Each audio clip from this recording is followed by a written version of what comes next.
Demək, kokteyl düzəldirik evdə, təbii özümüzdə. Ailecə düzəldib içirik inşallah.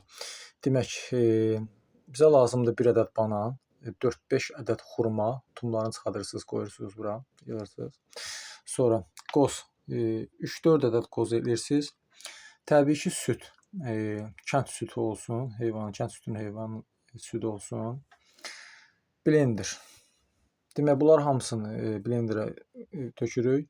1 xörək qaşığı meşə balı tökürük və bunları hamısını blenderdən keçiririk. Keçidən inşallah sizə göstərirəm. Yəni, bunları uşaqlara mütləq vermək lazımdır. İmmun sistemin qalxmağına kömək eləyir. Həm böyüklərə, həm uşaqlara. Həm də ki, təbii kokteyldir də, gözəl. Evdə özünüz düzəldin.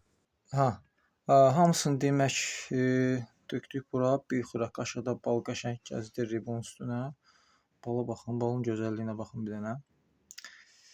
Super bal, meşə balı. Bunu həll eləyək, göstərirəm. Artıq kokteyllərimiz hazırdır. Bismillah, yəni içə bilərik. Yəni ara sıra bundan düzəldib həm uşaqlarınız, həm də özünüz içə bilərsiniz. Evdə təbii özünüz düzəldin, bax belə.